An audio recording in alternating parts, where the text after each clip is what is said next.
Welcome to NASA Space News, your daily premier source for space exploration, innovation, astronomy news and updates.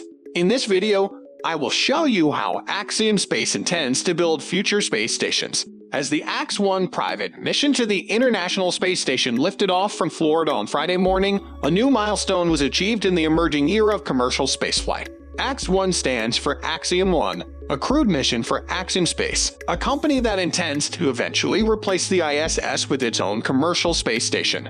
The story began in 2016 when Axiom Space was founded with the objective of creating the first commercial space station.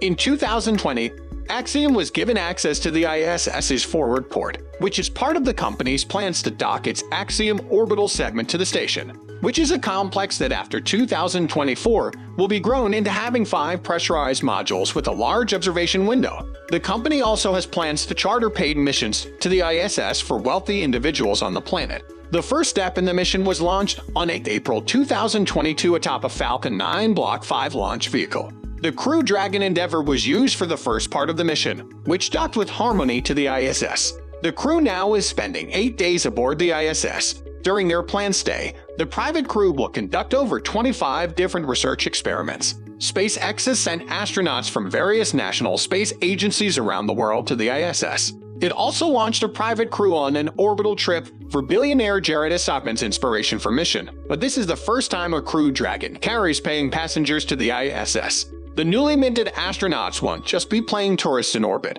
Instead, they'll be conducting a number of experiments, including a state-of-the-art building technique that could inform how future space stations come together.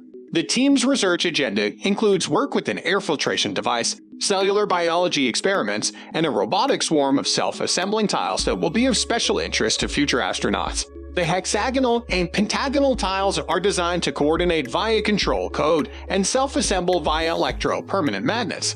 The tiles are also capable of sealing to create a pressurized environment. If all goes well, MIT and ACLA hope that the technology will eventually be used for geodesic dome habitats beyond Earth, microgravity concert halls, and space cathedrals. But before then, the experiment is set to begin with more trivial concerns. The first item on the research agenda for the project is making sure the system is fully charged. To stay updated, make sure to hit the like button and subscribe to the channel. Have a great day.